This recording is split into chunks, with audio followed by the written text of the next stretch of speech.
know. I think it started with some image that somebody had told me about of somebody that they know who sat in a bathtub and injected DMT into his legs and like DMT into one leg and ketamine into the other, I think it was, injecting while he was sitting in the bathtub.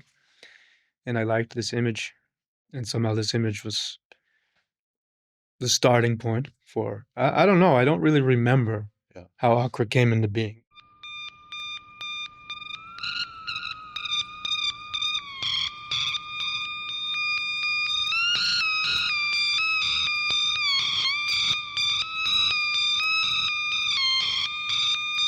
This is White Centipede Noise Podcast, where we give language to noise. I'm Oscar Brummel, and today my guest is Devin Horan, extreme filmmaker whose work intersects with noise and industrial culture, both in spirit and influence. His first film, Boundary, was named one of the top 10 films of the last decade in CinemaScope's poll, The Decade in Review. His next film, Late and Deep, premiered in the Horizons section of the 68th Venice Film Festival and was nominated for the Berlin National Gallery's Young Film Art Award in 2013. Acra, a low-budget sci-fi noir, was filmed in Tbilisi and Imereti, Georgia, with an international cast and crew starring mostly Georgian actors, and has been reduxed into a new film which will be ready in 2026. His latest film, The Animals Are Sick with Love, was finished in July 2023 and screened at the Pugnant Film Series in Greece and the Rapture Rupture Festival in Belgium. This is part one of the episode with Devin. To listen to the full-length episode, go to patreon.com/whitecentipedeNoise. Once you do, you'll get access to this and other full-length podcast episodes, Patreon-exclusive WCN TV content, our Discord community, discounts at White Centipede Noise, and much more. Thank you to all our Patreon supporters who make this show possible.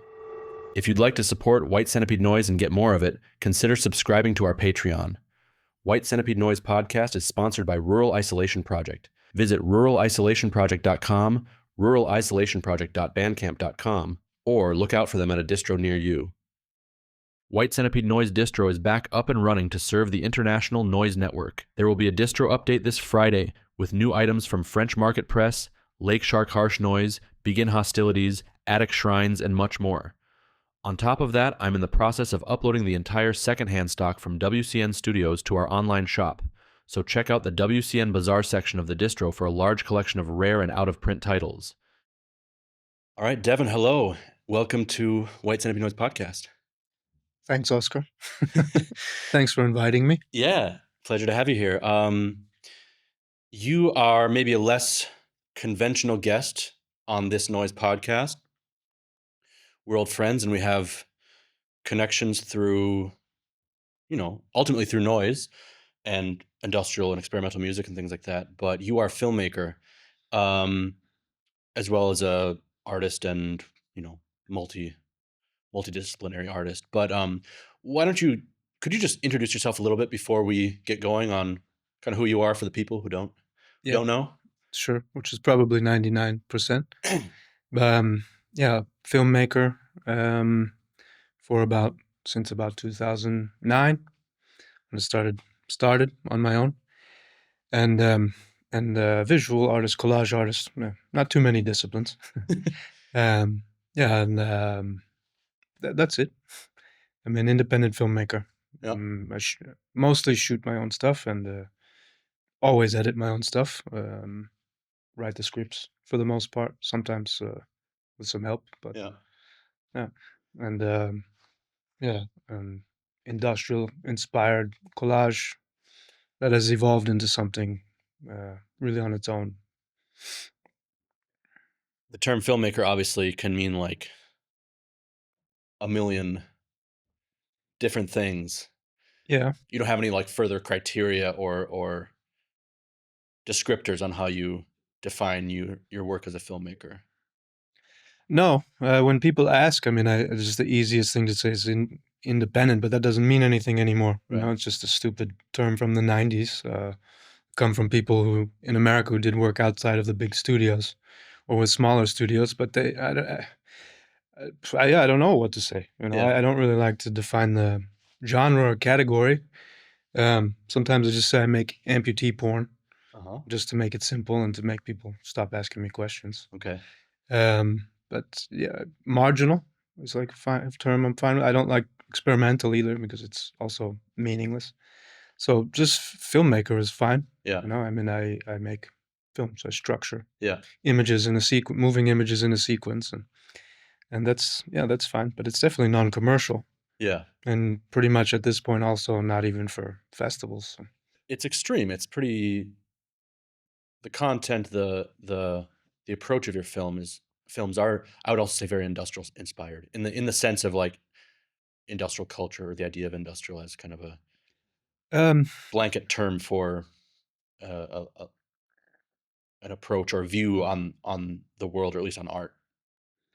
um, I would say it's possible. Yeah. I made my first movies before I really discovered this genre, if we Mhm. call it genre. Um, and then there was actually some direct influence, which was hard to figure out, actually. And in that the film that had this very direct influence on it, I consider a failure, and I kind of disowned. But would you care to elaborate?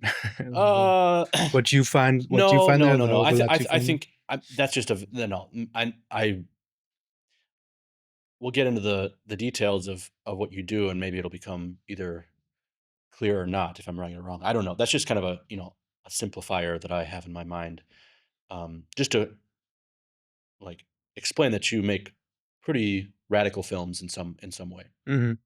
I can definitely say that, like, when I did discover this world of music and fell down this rabbit hole, it was really, like, liberating for me for to, like, get out of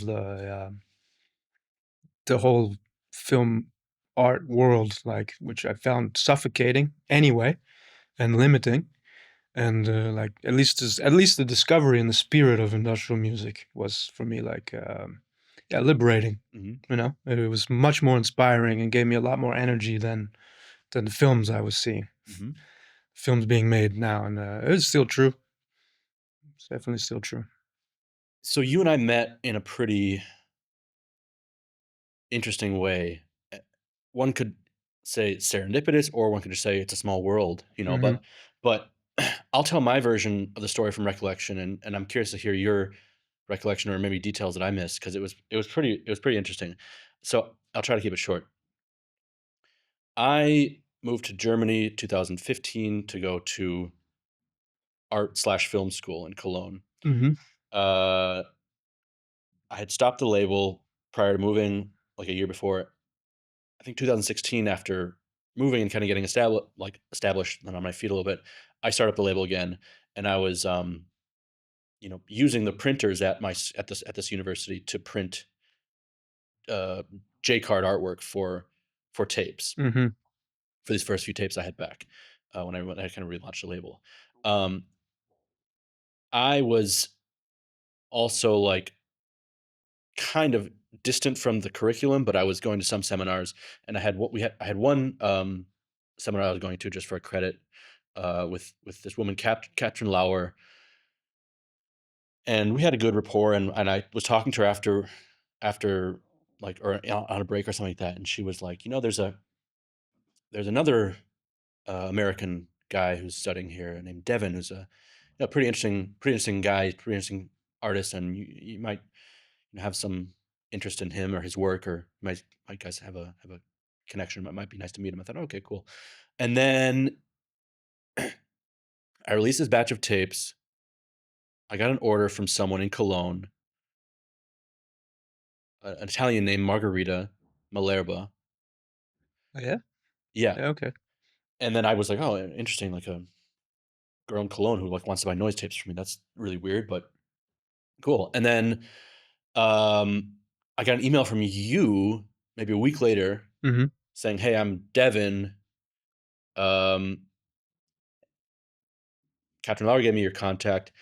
Um, I know White Centipede Noise, and actually, recently I saw in the trash in the computer room yeah.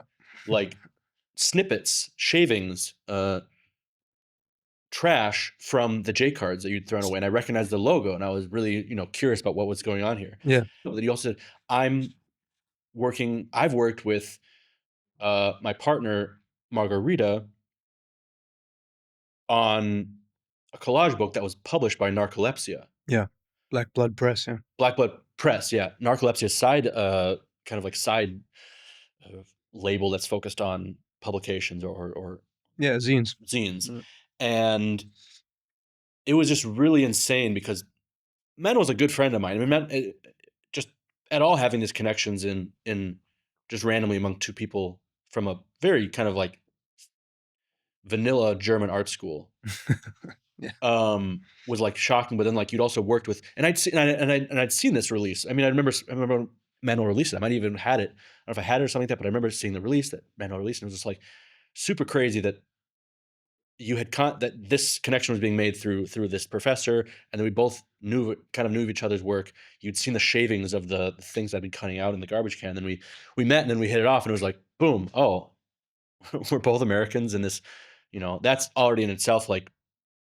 Americans in Germany usually have a direct kind of some sort of like didn't know any others. Sure, like some sort of like hey, Cologne. we kind of have the same perspective and experience on this thing going on, but we were both like into the same kind of stuff. We from the same world, so that was really I don't know if that's as shocking as it seemed at the time, but it seemed like a really really odd and kind of special like chance connection. And are there any details that I missed or anything that?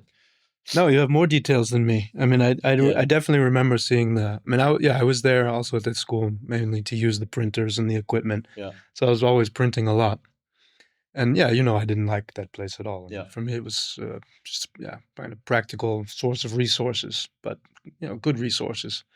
And when I saw the White Centipede Noise thing, I was like, what the fuck is this? Like, there's something cool in the garbage. What is this? Like, because I didn't know anybody personally who knew this music. But you were familiar with you'd recognize it as White Centipede Noise. It wasn't just like a cool logo or something like that. No, I knew it. Yeah. Yeah. Mushed down retardation. Yeah.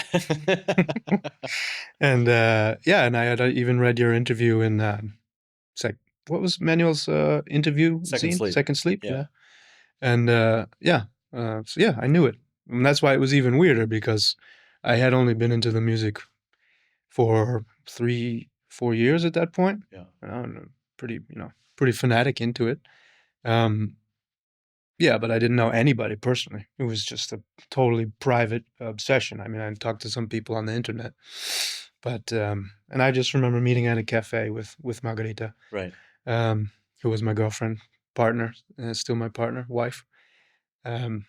Separated, still together, and still working together. And then we had coffee, I remember, and you also lived with Johannes, right? Radi. Yeah, exactly. We all became friends. Yeah, and that was fun. Unfortunately, I was only there. Yeah, and then I was only there in Cologne for another year, about. Right. But yeah, we had some fun. Yeah. On the horse farm.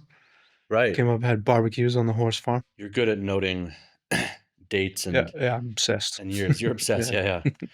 Keeping track, marking time. I'm terrible at that. It's weird when people to the week, to the day. I remember stuff. Yeah. Out now on limited Hangout recordings. 4 new tapes. Mote, Life's Out, C32, The Sounds of Destroyed Life at the End of the Line. Psychedelic Harsh Noise, mastered by Grant Richardson. Damnote and God Pussy Split C60, 2 heavyweights of their respective continents. No edits, no overdubs. Long-form harsh workouts, mastered by Grant Richardson. Garland's Intense Relative Split C30, Ritualistic Murder Electronics. A Fail Association, Only Connect Sessions, 2024 to 2025 C30. Live room recordings from AFA HQ, a year apart in different ways. No edits or overdubs.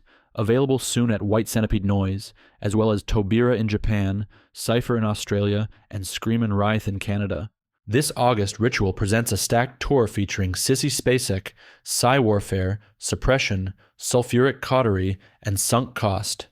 4 nights of chaos across Texas, San Antonio at Crazy Rhythms Records on August 21st, Austin at Chess Club on August 22nd, Houston at the End on August 23rd, and Denton at Rubber Gloves on August 24th.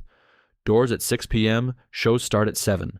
Tickets are $15 and can be purchased in the bio of @ritual.presence on Instagram. Set times will be posted day of on Instagram stories and at each venue. Okay, so you went, and then shortly after we met, and you went, or you had been shooting or working on Acra, this film, this feature film. I want to know more about this film and want to talk about it. But tell me about your films before this, because you've done a number of shorts, and some of them got some serious acclaim at the time, and they led to Acra, which is much more narrative and much more, like I said, just kind of it's a longer film simply. Yeah, a bigger production value. But tell me about Latent Deep. Latent Deep. That was my second film, short film.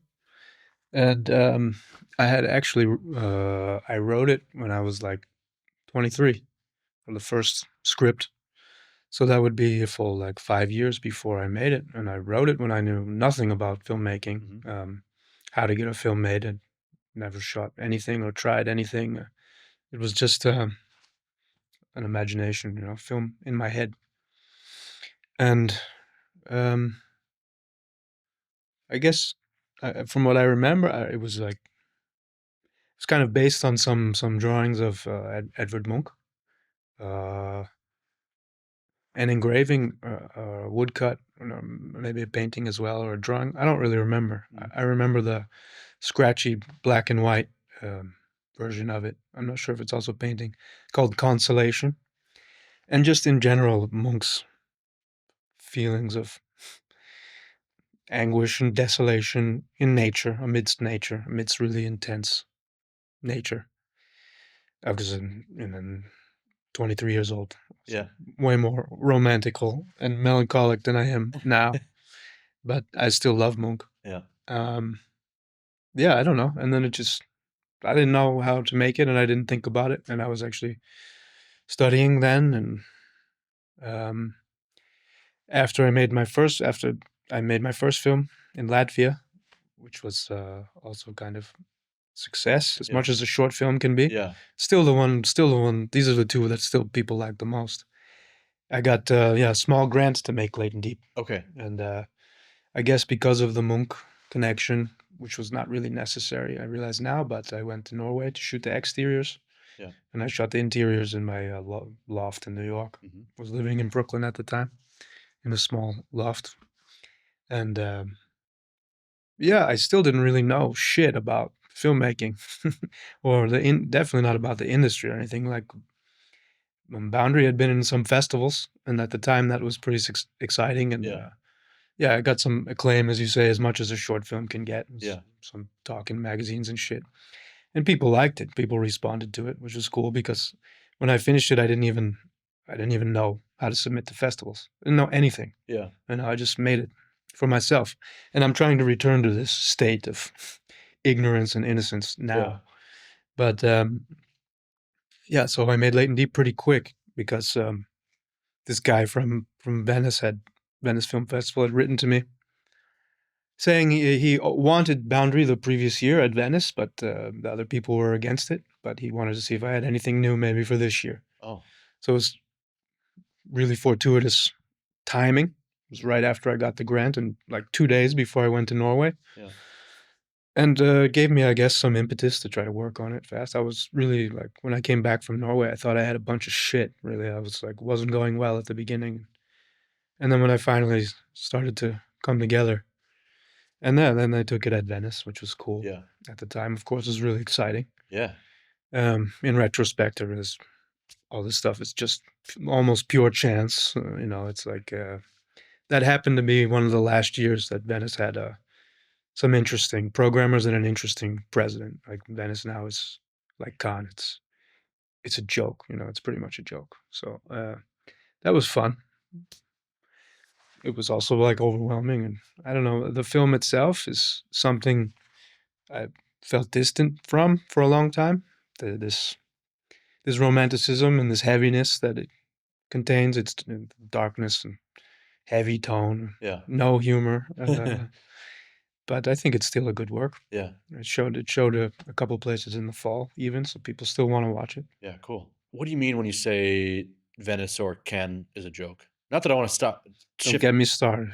Okay. Well, I want to come back to that, because I don't want to shift away talking about your work yet, to focus on like the critical aspect of Yeah, we don't even have to talk about that shit. I'm curious. I mean, I think worth talking about because I think it's something that applies to a lot of things today. That's But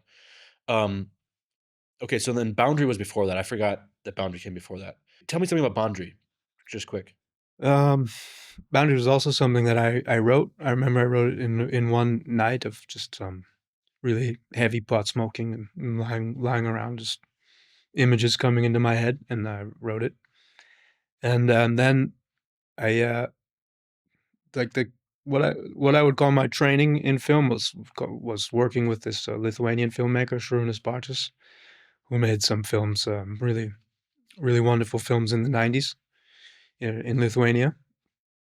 And he was a big kind of European author in the 90s, kind of definitely an outsider because the films are formally pretty extreme, but was a regular at like the Cannes Directors Fortnight, which is a little bit more the author experimental section of Cannes. I don't know if they still have it, but so he was celebrated and he was well known, and I knew his work from some bootleg VHS that I'd gotten like around the end of my teens, and also again like easy stuff for a young romantic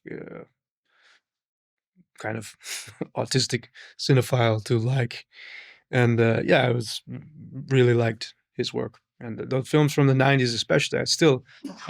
Bless you, I still watch them not so long ago, just after years, and they're still really wonderful, unique movies. And I heard about like the way he worked. I was trying to like glean stuff from the internet that he had his own studio and like all his own equipment and his own trucks and shit, and edited out of his house out in the woods in Lithuania, and like all this sort of rogue guerrilla artisanal style really seemed like way more interesting to me than going to film school. Yeah. So I went and asked if I could work. And again, like fortuitous timing. It was how did you get in connection with him, and how did you get like the okay to like, yeah, come on, man? Yeah, that's a good story because I went to Lithuania one summer, and I had the address of the studio from the internet, and I went and I knocked on the door, and I said, "Is that why you went to with Lithuania?" Yep. Like, why not? Yeah. And and I mean, it's funny to do something like that, but probably even funnier is that I said, "Can I work for you? Like, can I work on your new project?" And it was like, "Yeah, okay, yes." Yeah. They didn't care who actually really. They said yes that day. Yeah. They didn't care who I was or what I could do or whatever. Like, and that was just the beginning of a lot of madness, a big crazy adventure. And that was in that time. I spent we shot in Vilnius and we shot in Russia. And in between these two shooting periods, I spent some time in Latvia, in the countryside, really deep in the countryside. And this was like the countryside of Boundary. And it was just some very strong emotions that I had in this place. And so when I got some more time passed, the shooting thing fell apart. The adventure ended catastrophically on many levels, and came back to the States broke. A lot of time passed. Had to earn some money. Went back into studying, and then started shooting Boundary in 2009, and went to Latvia again to shoot the exteriors. Went and visited Šarūnas and everybody, and it wasn't a falling out. No. I didn't have a falling out with them. That's a whole story. It wasn't. No, I didn't have a falling out. Many other people on the crew did at the stage that I was working with them, but it just became necessary that I had to come back to the States for a lot of reasons. There was a huge pause in the shooting, and it's a long story. Okay. Not a long story really involving me, more involving circumstances. Sure. Like, anyway, it was kind of, it was a very fragile connection too, because I couldn't stay there forever. Right. But I was there for 6 months, and it was fucking insane and unforgettable. Yeah. But and in some weird way, I learned a lot. I don't think I learned so much about filmmaking, but it was like not from a technical standpoint, but at least it was like necessary for me to see, like, all right, I mean, they're just doing it. Yeah. And when I came back, I was like, all right, now you have to just do it. Yeah. You know? And I acquired a camera illegally and started shooting in January 2009, the portraits, faces, and then The exterior is also in April of 2009, and over that year I put it together. It's only 17 minutes, but Right. I guess I was sort of figuring stuff out as I went along. So then tell me about Acra. That's when we met. You were yeah. you were working on Acra, which you shot in Georgia, which is a pretty specific decision, I would say. Why did you shoot it in Georgia, and what is Acra about? Yeah, good question. Those are 2 questions. Those are 2 questions. Very different questions. Next question. Any more questions?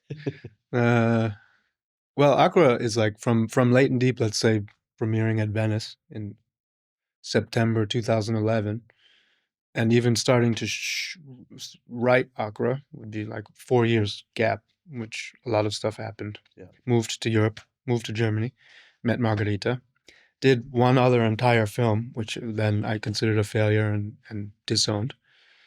And I don't know, I think even ever since Late and Deep, I wanted to do something more narrative and more crazy and more dynamic, something that's not just so just atmospheric and imagistic, just imagery and atmosphere and sound, and something narrative, something, I don't know, something more wild, something more feral. Yeah.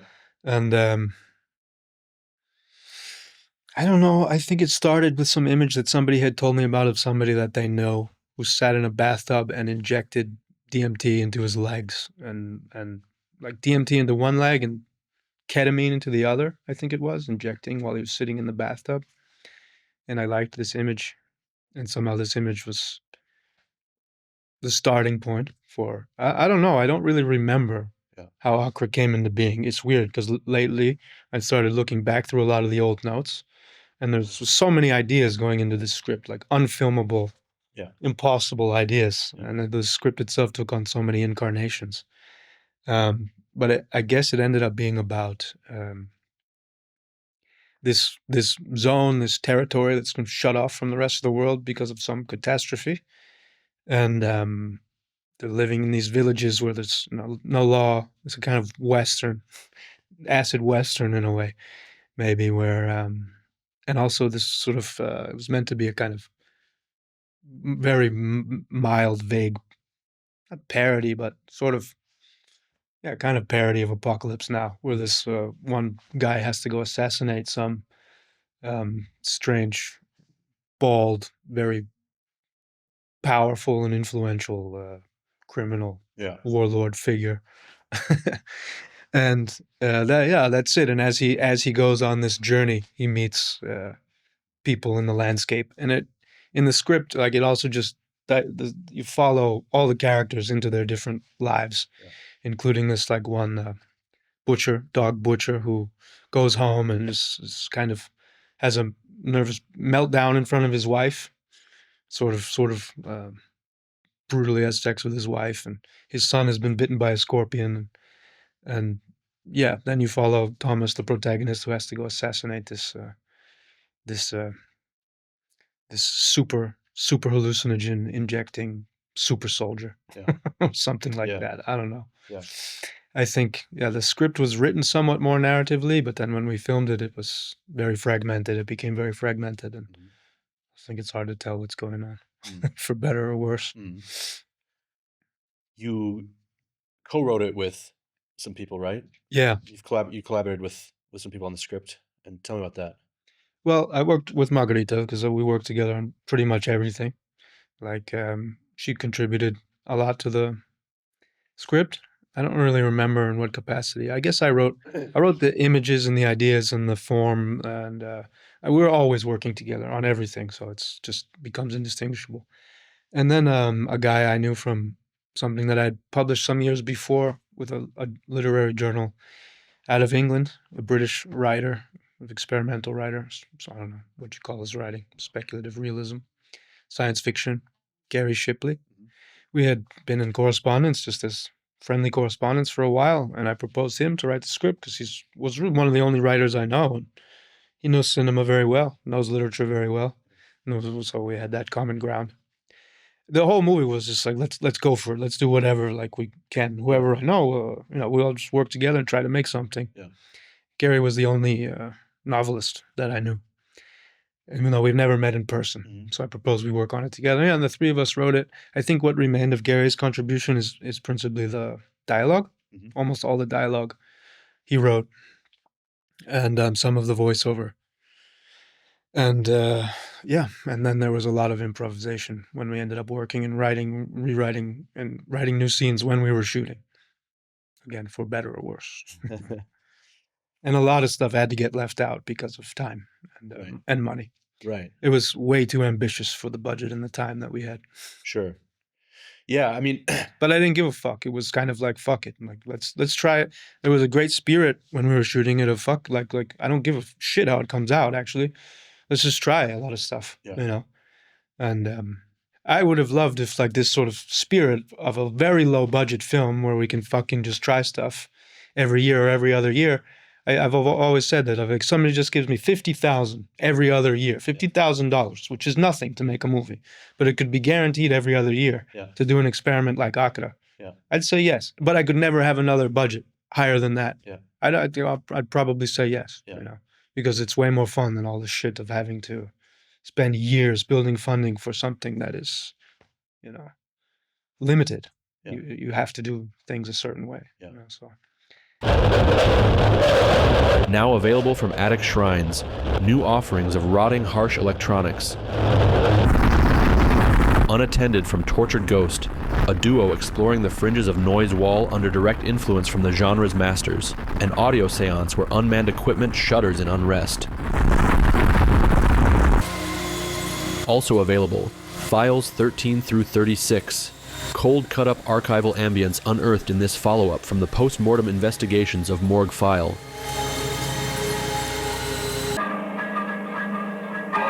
With Casilda's It Is Done, dreamlike pessimism regresses into primitive proto-industrial, black rituals for total de-evolution.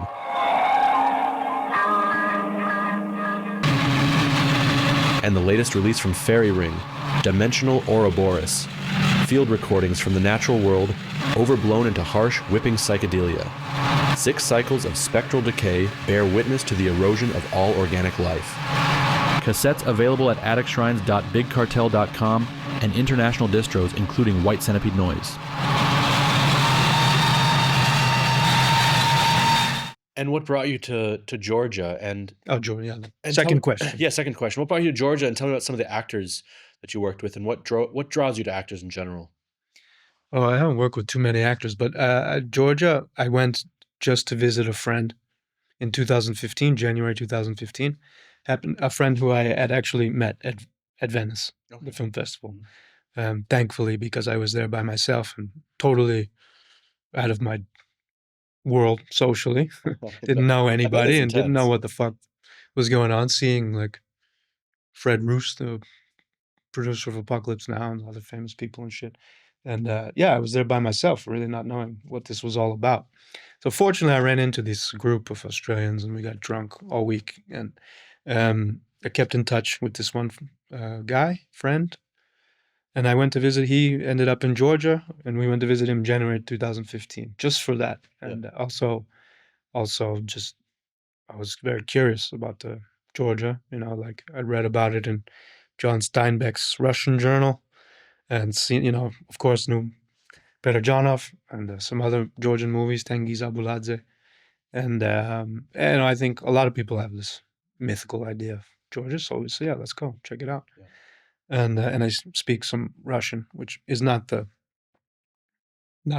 main language, but it's, you know, most everybody speaks it as a second language. So it's always appealing to travel in a place where you can communicate more, you know. And that was it. We became friends, and I went back again the following summer, just again for a visit, and made, you know, friends with him, more Georgian friends, and then in Cologne, he came to visit us in Cologne while I was writing Acra.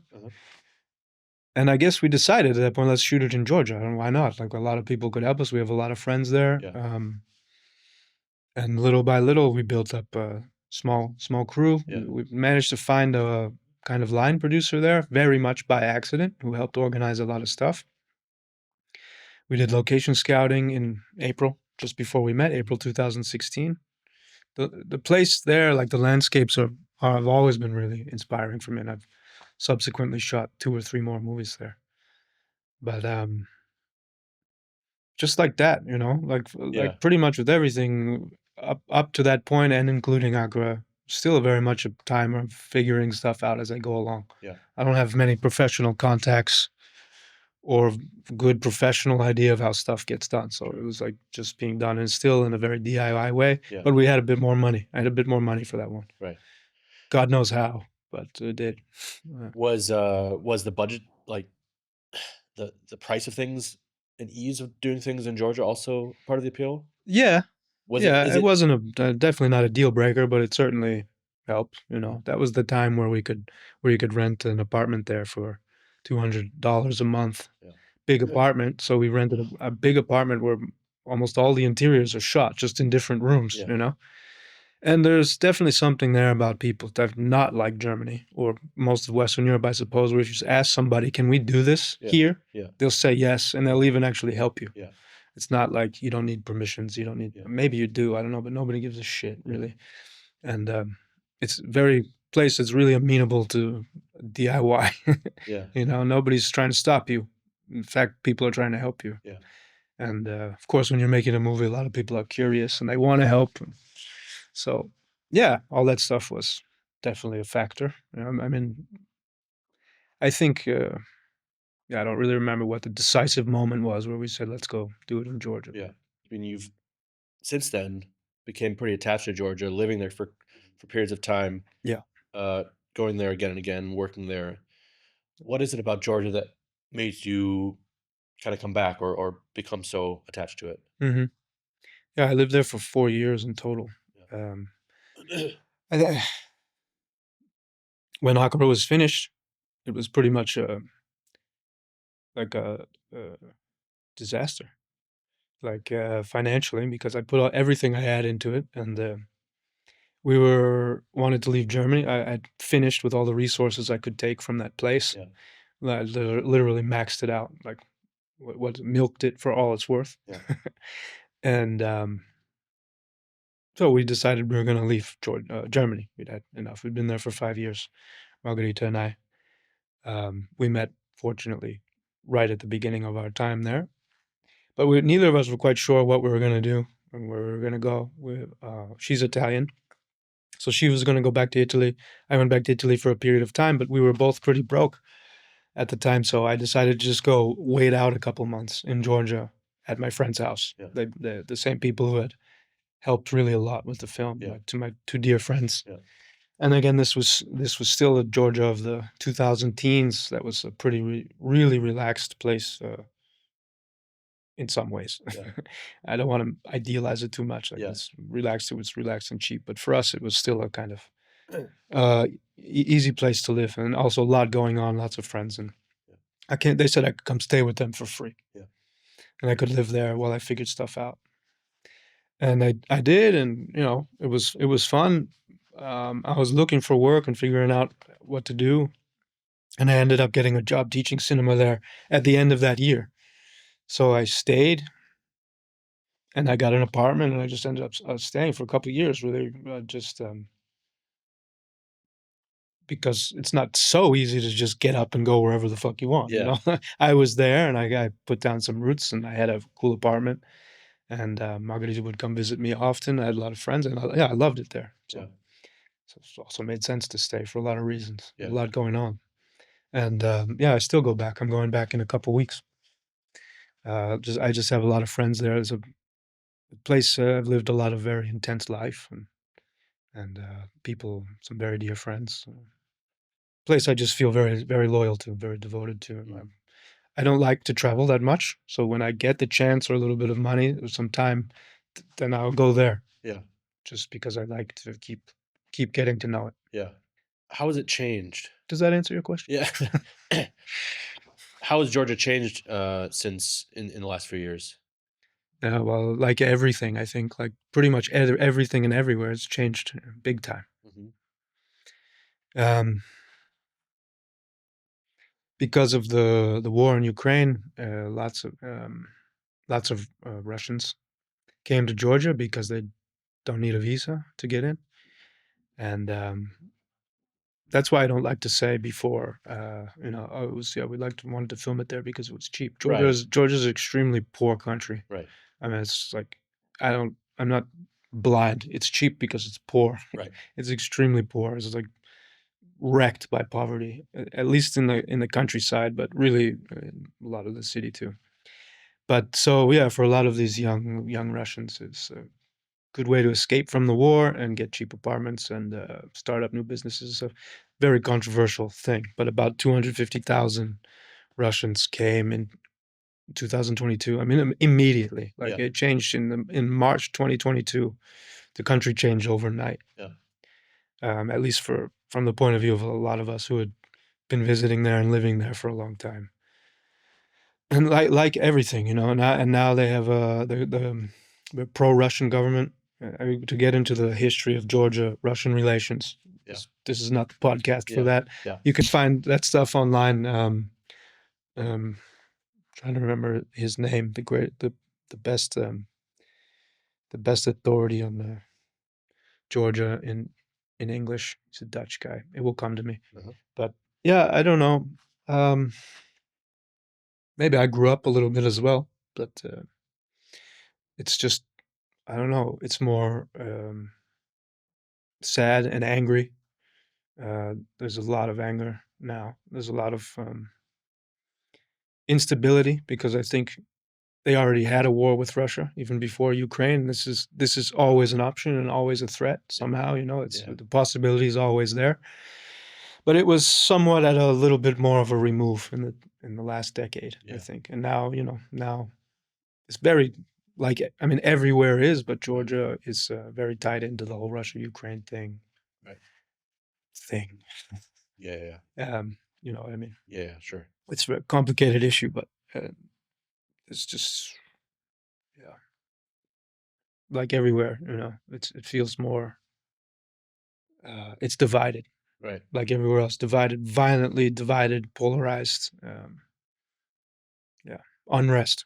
Sure. There's a lot of unrest. There's a lot of unrest, like real. I mean, real literal unrest. Little People unrest, out right. in the streets and stuff. I People should be paying haven't attention been to there if they since the elections. Yeah. Are you expecting it to be pretty different? I mean, are you expecting to encounter some, I don't know, physical unrest when you're there? I mean, I don't know what the current Well, I'm status pretty of it sure is. people are demonstrating every day in front of the parliament. Yeah. But that's nothing new. There, I've seen that before for a lot of different things. Yeah. But not at this level, and not at this level of intensity, and not for something so grave. I think, although it was always connected to this very same thing. If the country's going to go in a more Western or more Russian direction, and now it's very decisively, the government at least is going in a more Russian direction. So it's like, while it was always a little bit like this, but leaning Western. Yeah.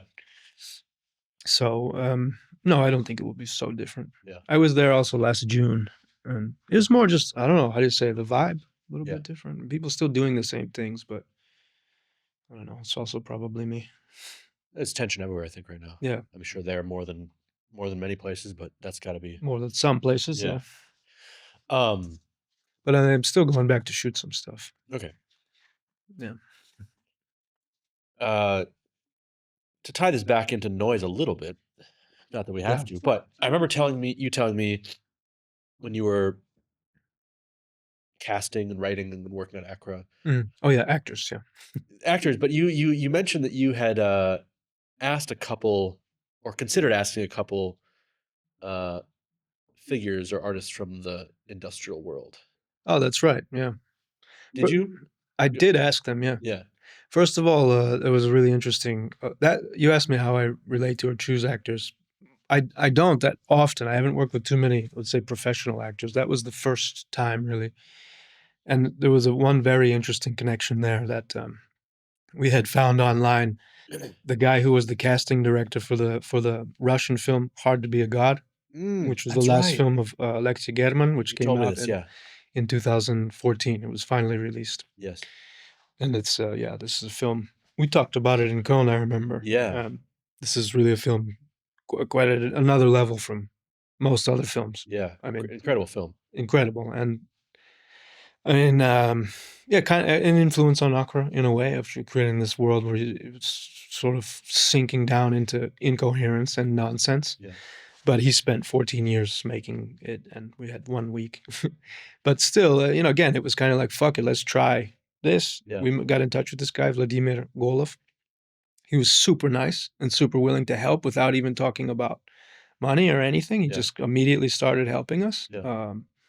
And he's the one who found us Tavi Ilma, who played Colonel Kurt's character, Helion, the super the psychedelic soldier, the super hallucinogen freak who was assassinated or kills himself. And the rest we found there in Georgia, and one was a guy who came from Italian. So there's this real motley crew of people speaking bad English. Yeah. But actually, the original person we asked to be Helion, to play the role of Helion, was the guy who played. Again, we asked the Russian guy with Vladimir's help. This is all coming back to me now. I almost forgot this. His name, I think his name is Anton Adasinsky, and he played Mephistopheles in Alexander Sokurov's Faust, which was at Venice the year I was there, and actually won the main prize. Cool.